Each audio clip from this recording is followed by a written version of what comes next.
Okay, so hello and assalamu alaikum. Today we have here Cambridge IGCSE paper 4-2 chemistry extended February March 2024, the most recent paper you have for chemistry. Total time for which is 1 hour 15 minutes and total marks 80. So question 1 is a pretty lengthy question, and most of it, the first two three parts are from the chapter of metals. So, a pretty detailed question for metals. So, let's start.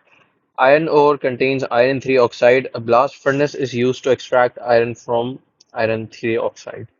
Equations for some of the reactions in the blast furnace are shown. Equation 1, carbon is oxidized and it turns into carbon dioxide. Equation 2, calcium carbonate decomposes to calcium oxide and carbon dioxide. Equation 3, calcium oxide reacts with silicon oxide to form calcium silicate, which is also called slag.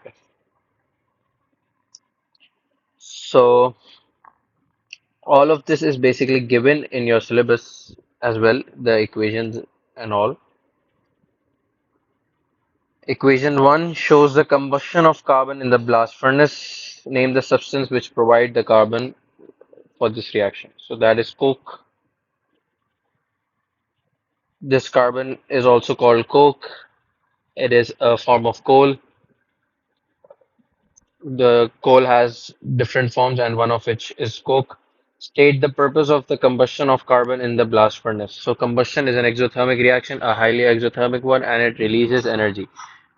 While the heat is needed for the decomposition of this. So the purpose is to provide heat. To provide heat. Next, iron 2 oxide in iron ore is converted to iron when it reacts with carbon monoxide. Calculate the percentage by mass of iron in iron 3 oxide.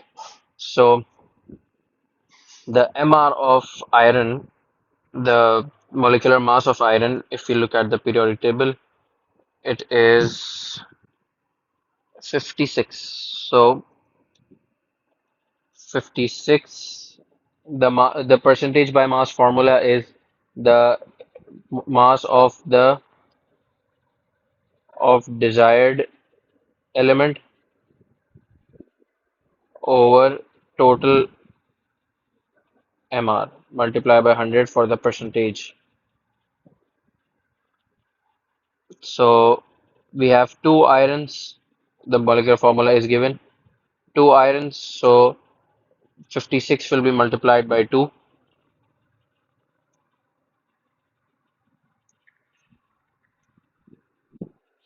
56 will be multiplied by 2, which will be, let's write it like this, 56 will be multiplied by 2 over 56 multiplied by 2 again, which will be 112 basically. So 112 over 112 plus 3 oxygens will be 16 times 3, which will be 48,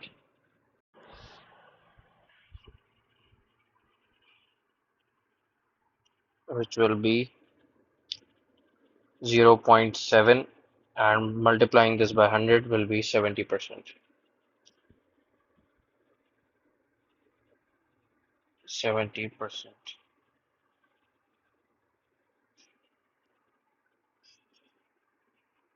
Next, state the name of the iron ore, which consists mainly of iron 3 oxide. They're basically asking the name of the ore, which is hematite for iron, and the ore of aluminum is called bauxite.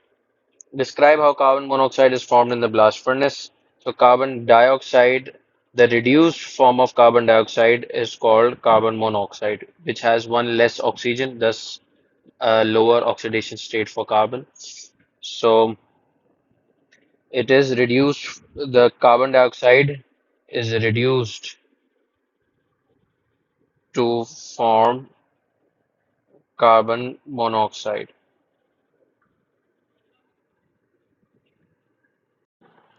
What really happens is CO2 reacts with carbon itself again, to form carbon monoxide. So this is not balanced. If you need to balance, you will add a 2 over here. So this is one of the equations you have to remember for the extraction of iron.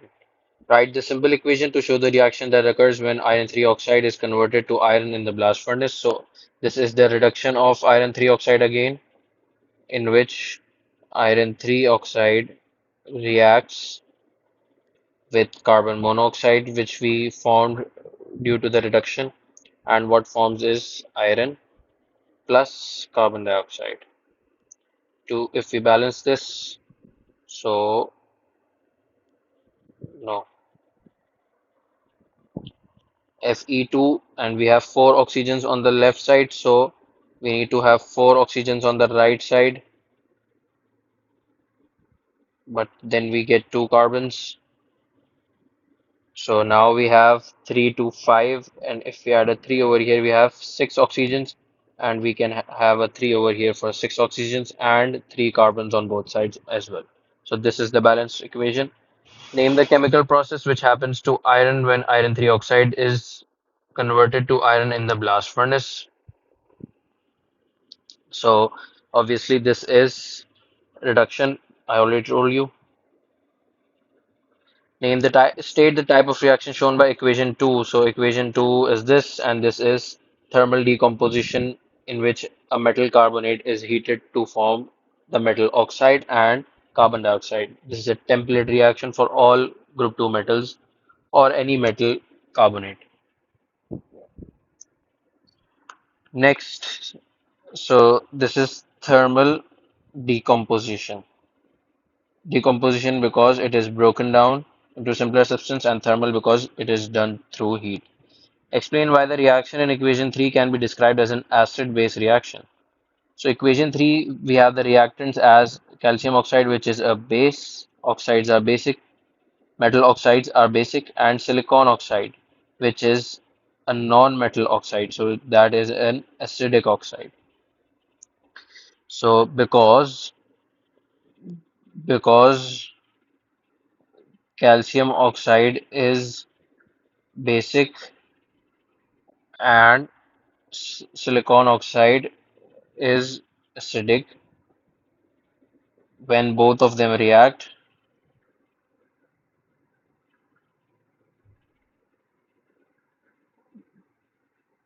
an acid-base reaction occurs.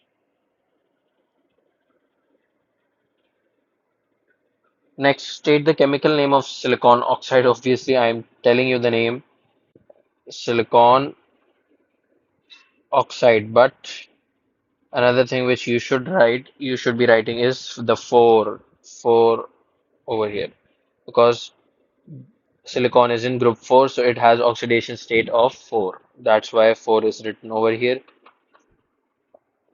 The common name given to calcium silicate when it is formed in the blast furnace. So the common name, they're asking for the common name, not the chemical name. So you write slag, which is used in road surfaces. Aluminum cannot be extracted from its ore using a blast furnace. State why aluminum is not extracted from its ore using a blast furnace. So in the reactivity series, all the elements which are all the metals which are above carbon cannot be reduced with carbon, meaning they cannot be heated with carbon to separate them from their oxides. For example, aluminum, sodium, potassium, all of them cannot be reduced with carbon. You should be remembering the metal reactivity series and their reactions and properties according to it. So all the metals below carbon can be displaced by carbon or reduced by carbon like we did over here. This is called reduction with carbon.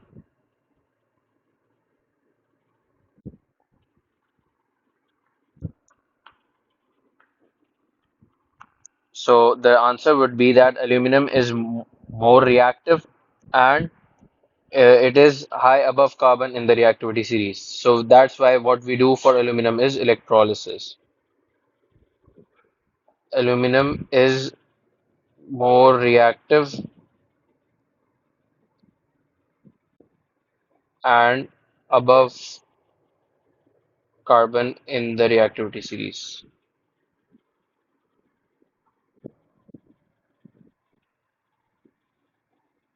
Name the process used to extract aluminum from its ore. Electrolysis, in which the bauxite is kept with cryolite to lower its boiling melting point. Then heat is provided. Electrolysis occurs from the electrode. At the electrode, aluminum is produced. Both iron 3 oxide and aluminum oxide contain metal ions with a 3 plus charge. Write the electronic configuration of an Al3 plus ion.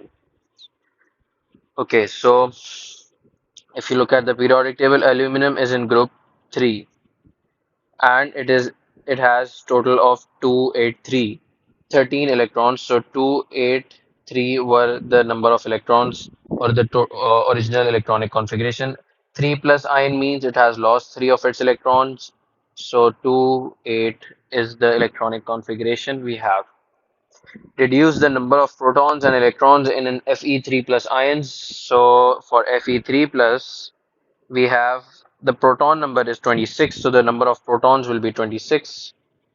If this was a neutral atom with no charge, the number of protons would be equal to number of electrons, but because it has a plus 3 charge, this means that it has 3 more protons than electrons, or 3 fewer electrons than protons. Listen to this carefully, and again listen to this again if you're still confused.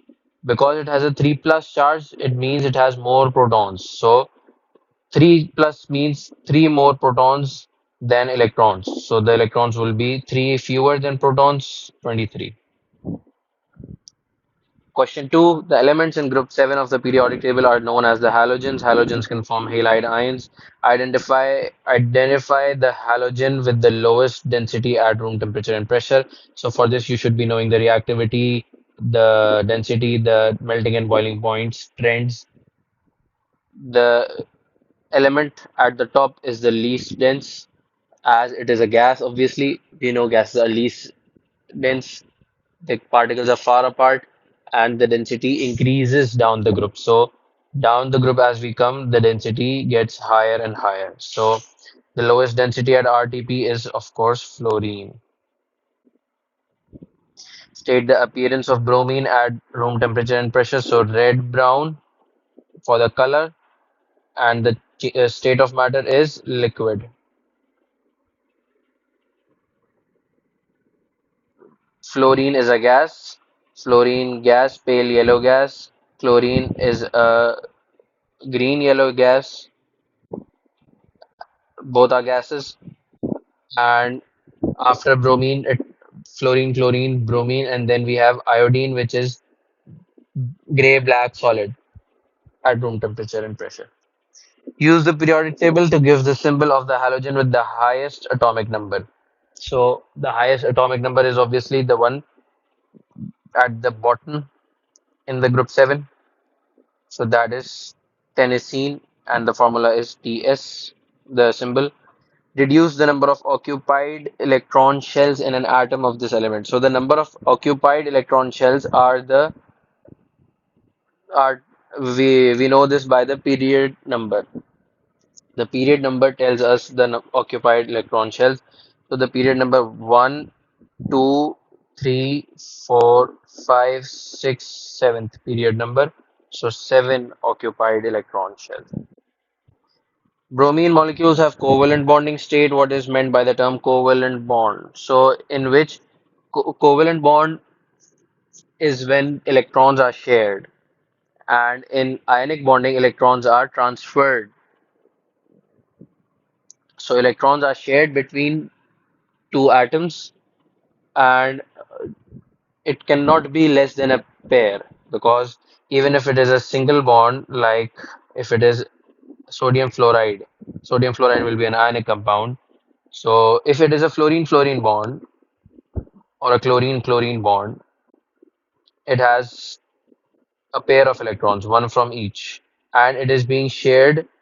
Or we have bromine. Okay, so bromine in the example. So bromine is in group 7. Bromine is in group 7. What it needs is it needs to share one electron. Bromine needs to share one electron And each bromine, when it will share one electron, we will have a bond like this in which this is the electron pair, bonded electron pair. So what 2 marks for the 2 marks we have in which a pair of electrons is shared, not transferred two atoms, between two atoms, not compounds, between two single atoms. Name one halide ion which bromine molecules can displace. So this is pointing towards the reactivity trend. Bromine can displace anything which is less reactive than itself. So anything below bromine, bromine can displace. So iodide ions, because they're asking for the halide ion, which is iodide, not iodine. Iodine is a gas. Oh, sorry. Iodine is not an ion. We need an ion. So bromine molecules can displace iodine. For example, if this is sodium iodide and we react this with bromine, what will happen is sodium bromide will form and iodine will form. Okay, so explain why bromine can displace the halide ion, because bromine is more reactive than iodine. Name a halide compound which can be used to detect the presence of water. So we know we have two substances which are used for detecting the presence of water, copper sulfate and cobalt 2 chloride. Cobalt 2 chloride. So the group 7 compound or the halogen compound is this. So cobalt 2 chloride. Next, calcium chloride is an ionic compound. We need to draw the dot and cross diagrams with the charges. So chlorine is in group 7. So it should have a charge of -1 because it needs one electron to complete its 8 outer shell electrons. So it should have a charge of -1, and each chlorine will gain one electron. As for calcium, each calcium is in group 2 basically, so and it is a cation, it is a metal, so it will have a positive +2 charge to lose its two outer shell electrons. So 2 plus and again -1 because chlorine will always stay -1. Now what will happen is calcium had one more electron shell. Calcium had calcium is in okay, one, two, three, fourth period. So calcium had a total of four electron shells. One, two, three, third shell, and another shell. Originally, the calcium atom. I'm talking about the calcium atom. So, and there were two outer shell electrons like this. So these two outer shell electrons are given away, donated, from which one goes to one Cl and the other goes to the other Cl, to make the overall charge 0. So this disintegrates, this shell is gone now, and what we have is we have three full outer shell of calcium. Now, chlorine originally was this, and it had another shell with seven electrons. One, two, sorry, it had electrons of dots. So one, two, three, four, five, six, seven outer shell electrons. What happened was we got one from calcium over here, and the same happened with the other chlorine as well. So over here like this. Aqueous lead 2 ions are added to aqueous chloride ions. A white precipitate of insoluble. Okay, one minute. I missed one thing over here. Name a halide compound which can be used to detect the presence of water.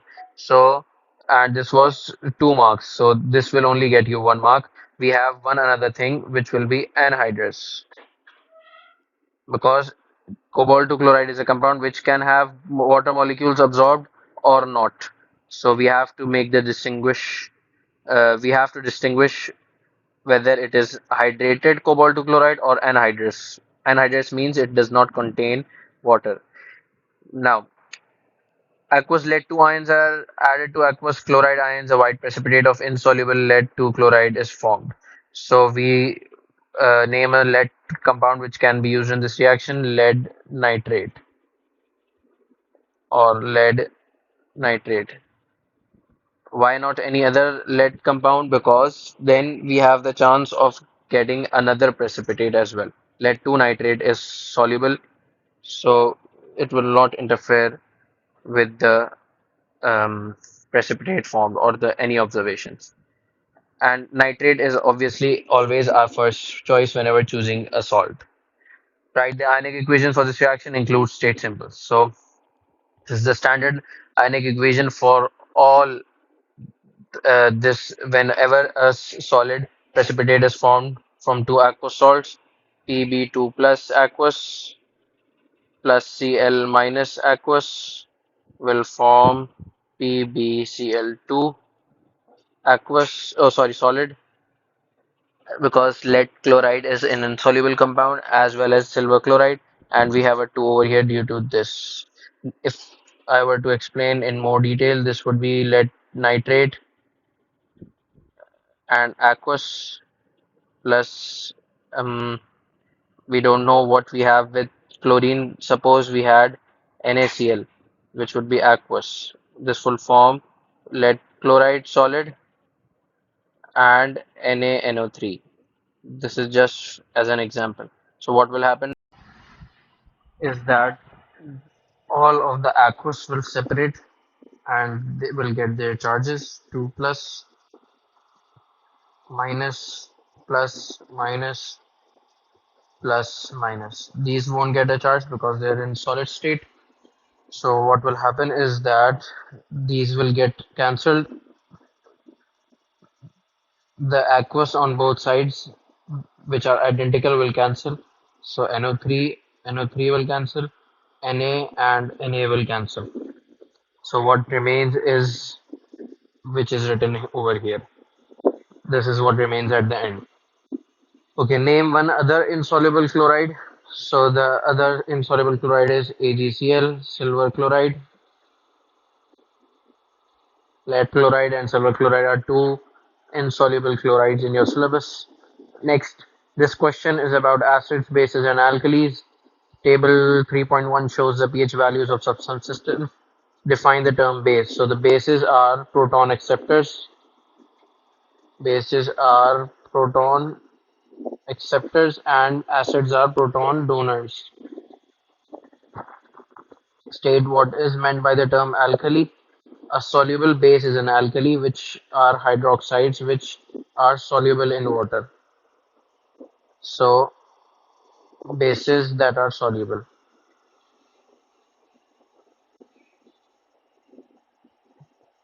Thymolphthalein is an indicator. State the color of thymolphthalein in NaOH and CH3COOH. You will find all of this and the list of soluble and insoluble salts in the notes for qualitative analysis for use in qualitative analysis in your syllabus itself. So thymolphthalein is blue in alkalis and colorless in acids. You can remember this by litmus being blue in acid, blue in bases, so which is why NaOH is also blue in the bases. And methyl orange is red in acids and yellow in alkali. Methyl orange.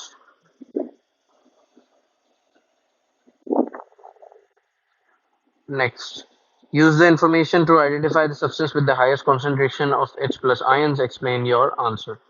So the substance acids, what are acids? Acids are proton donors, first of all. And what is a strong acid? Which fully ionizes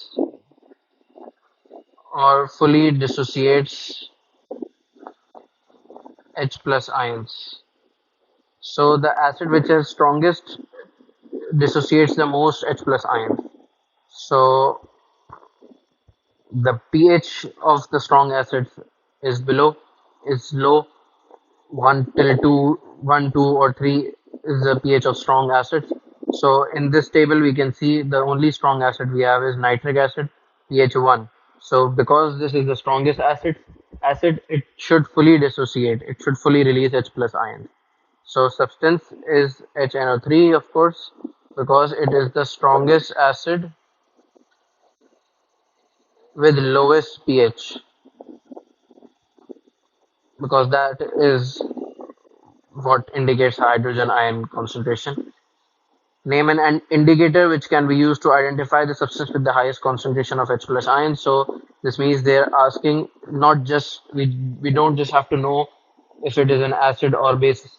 No, we have to actually differentiate between the pH. So we need to use universal indicator which will indicate a different color for every different pH.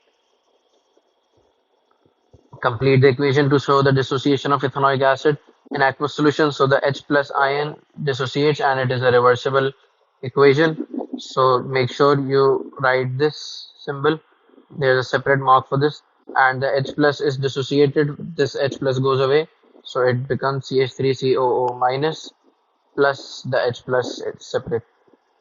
Write the ionic equation which represents a neutralization reaction between any acid and any alkali, which is H plus aqueous plus OH minus aqueous, which will produce water, which is a liquid. So every acid has H plus ions and every base has OH minus ions. So that is why when both acid and bases react, this is produced. Every alkali has OH minus ions more accurately. So dilute nitric acid reacts with aqueous calcium hydroxide as shown. 20 cm cube of 0.015 mole of calcium mole per dm cube of calcium hydroxide reacts with 25 cm cube of nitric acid.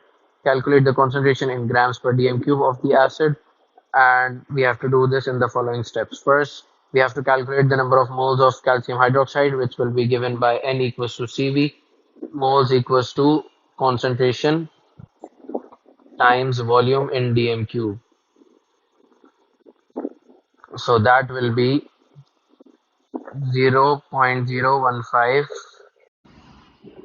times 20 divided by 1000, which will be 3 times 10 to the power minus 4. 3 times 10 power minus 4. Determine the number of moles of HNO3 which react with the calcium hydroxide. So we are given the mole to mole ratio, the stoichiometric ratio. So every HNO3, for every 2 HNO3 moles, we need 1 calcium hydroxide. So if we half this, we will get the answer. Or if you can write this as the ratio and cross multiply, simply 3 10 power minus 4 divided by 2, which will be 6 10 to the power minus 4. No, no, no, no, no. Wait. My mistake. We'll have to multiply this by 2 because we are given the moles of calcium hydroxide. We are to calculate the moles of nitric acid, which will be 3 10 power minus 4 multiplied by 2, which will be 6 10 power minus 4.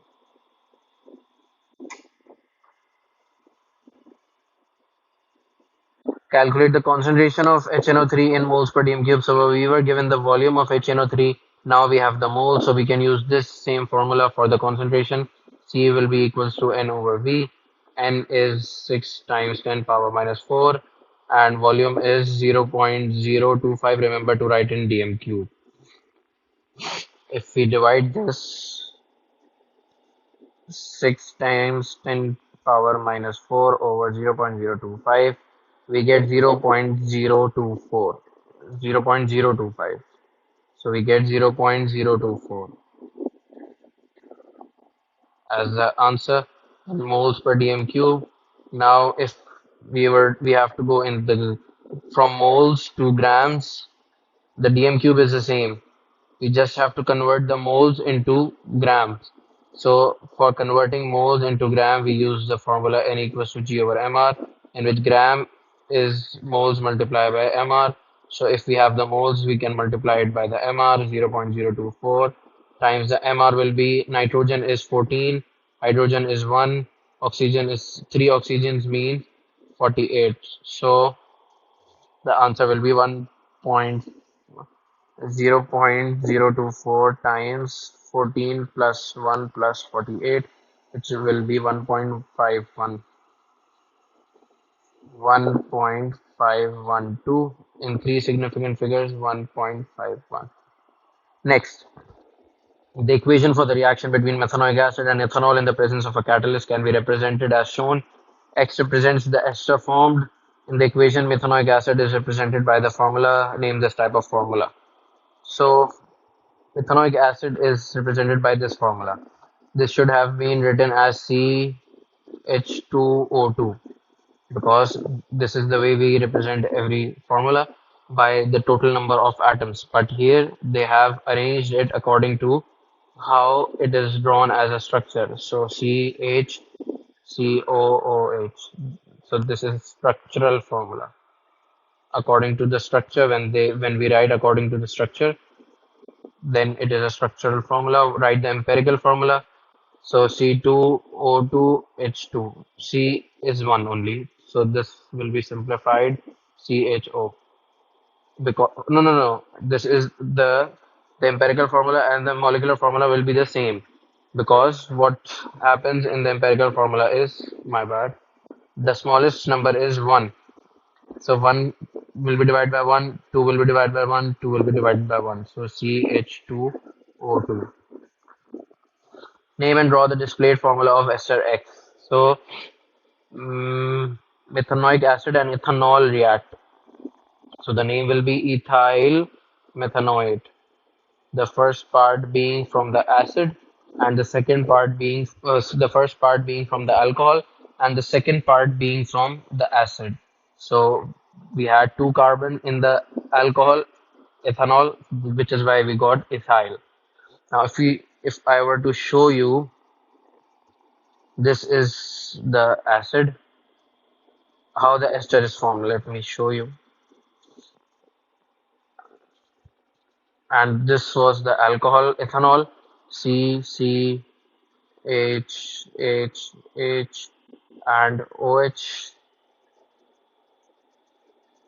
H H. So what happens is this OH and this H combine, and a water molecule is separated, and this C then directly goes to this O, giving us the final as this CHOOCCHH.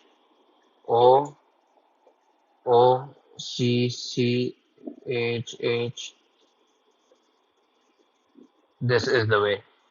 So this being the acid and this being the alcohol. In the structure, first the acid is drawn, then the alcohol is drawn, but in the name, the ethyl methanoate.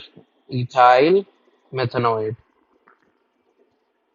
Next, the reaction is reversible and reaches an equilibrium within a closed system. State what is meant by that term closed system, in which nothing can enter or leave the reaction mixture.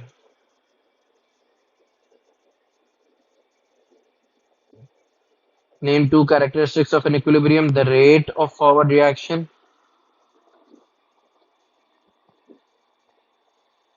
is equals to the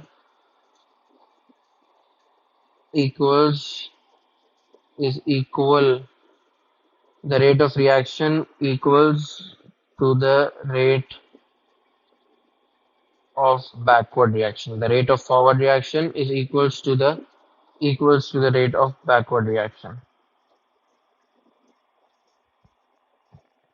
And what happens is that the concentration of the reactant and products no longer change or are constant. Also you can write,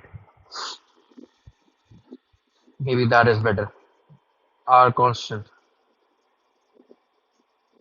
These are the two textbook definitions or the pointers you should be remembering. They come very frequently. Next, complete table 4.1 to show the effect, if any, on the concentration of X at equilibrium for each change of condition. So for each change of condition, first we will have to decide whether each change would move the equilibrium towards the right or towards the left. If the equilibrium is shifting towards the right, then of course the concentration of X would be increasing. And if the equilibrium mixture is moving to the left, the concentration will be decreasing.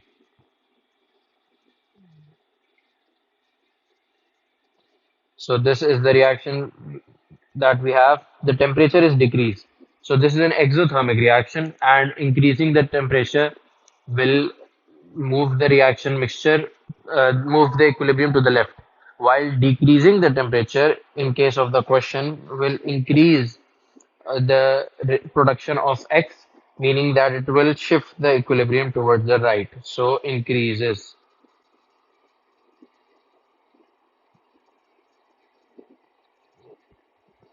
Concentration of HCOOH is decreased. So if we decrease this concentration, the reaction would move in such a way that this is replenished, that the concentration is same again. So it will move in this direction. So X will decrease. If both of these are decreased, even then the same will happen. The reaction will move in this direction to make up for this change. So again decreases. And the catalyst is removed. So the catalyst has has an effect on the rate of reaction. They weren't talking about a given time that maybe in 5 minutes they're comparing the reaction or the concentration of X after 5 minutes. So that won't have an effect. The catalyst won't have an effect. The catalyst has an effect on the rate of reaction. It does not affect the equilibrium. So there will be no effect. And in the question also they mentioned to show the effect, if any. If there is any effect, then write it. So we have no effect over here. Next, butane and but1-ene are colorless gases at room temperature and pressure. Suggest why but1-ene diffuses quicker than butane. So the fusion rate of diffusion depends on the molecular mass. It is inversely proportional. If the molecular mass is less, the diffusion is quicker. So but1-ene has a lower MR, lower relative molecular mass. You should write the complete statement. Identify the products formed when butane undergoes complete combustion. So when any organic compound undergoes complete combustion, carbon dioxide and water are formed. One molecule of butane reacts with one molecule of chlorine in the presence of UV light. During the reaction, one hydrogen atom in butane is replaced by one chlorine atom. Name the type of reaction which needs UV light. We know this is photochemical reaction. Pure recall. Photo means light, chemical means chemical reaction. State the purpose of UV light. It increases the activation energy. Or not increase, actually.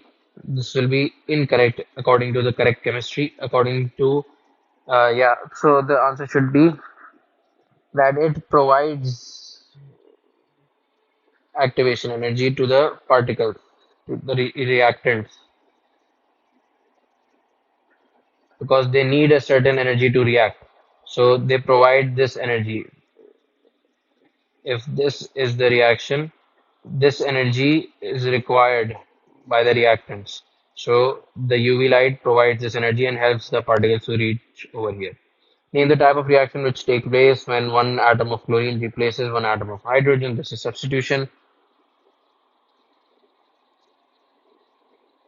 Determine how many different structural isomers can form during this reaction. So this was butane, but one, this was butane. So we have H on all sides. What will happen is chlorine will come. So either chlorine can be substituted on this carbon, which will give us the compound 1-chlorobutane, or it can come over here, which will give us 2-chlorobutane. There is no other combination. If it were to come over here, again this would become 2-chlorobutane because the numbering would then start from here. So this will become the second carbon. Even if there was a branch, CH3 and a Cl would be here. Even then, this is 1, 2, 3, or 1, 2, 3. So the chlorine is on the second carbon always. So two isomers can form.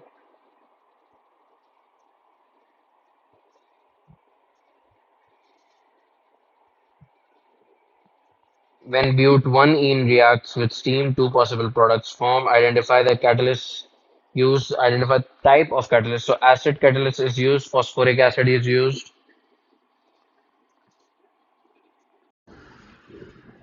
Name and draw the distillate formula of the two possible products. So but1-ene. We have what? But1-ene. Let's draw it above. But1-ene is this. But1-ene means it has a double bond over here.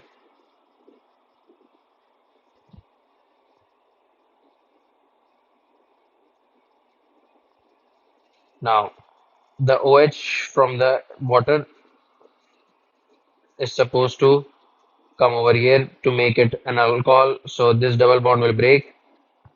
Whether the OH will come over here, whether the OH will come over here. There are no other possibilities.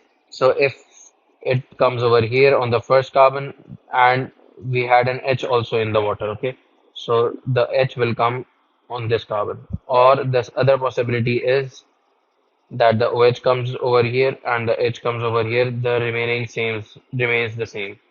So this, if we name it according to the alcohol, butan 1-ol, and this will be butan 2-ol. So this is what it is. Product 1 will be butan 1-ol.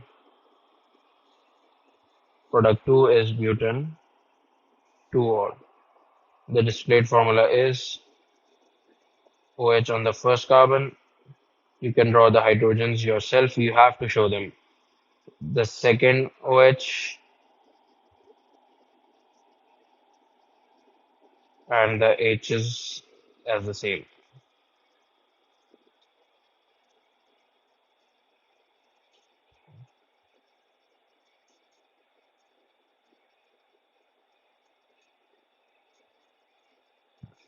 But1-ene undergoes polymerization. State the type of polymerization but1-ene undergoes. Because but1-ene has a double bond, no water is formed in the polymerization, so no OH and H combine to move away to be eliminated. There is no elimination of and no additional product is formed, which is why this is called addition polymerization. Draw the part of the polymer molecule to show three repeat units. We have to draw the polymer of but1-ene. So but1-ene was this. What happens is that this double bond has to break and the chain has to continue from here. So in order to continue the chain from here, we have to move these two above. So giving us the molecule like this. The C2H5 will go over here.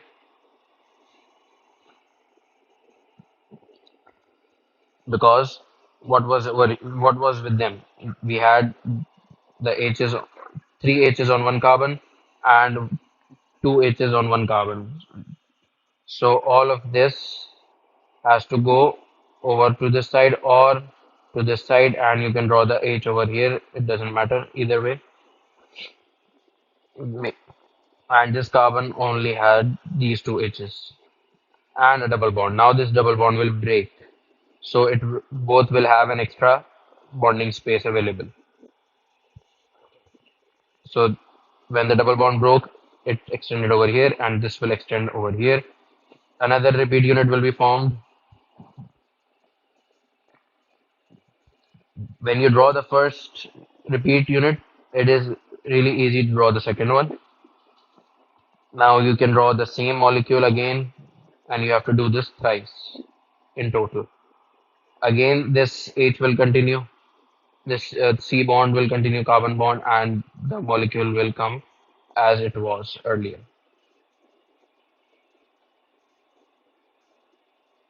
This will extend over here, and we have a total of 1, 2, and 3 repeat units. We have a carbon chain, and this was if you were given this and you had to tell the monomer, then also you would see the backbone. The backbone contains how many carbon? Looking at the repeat units, you can see that it has one has 2 carbons, because after 2 carbons, the same molecule is being repeated over again. So you recognize from where the repeating starts, and that the number of carbons are part of the are part of the chain. Now this is the original chain, which means that the double bond was present over here originally, and this bond was not there in the monomer, and vice versa while going from monomer to polymer. So I hope this is clear. We have completed the paper. Jazakallah.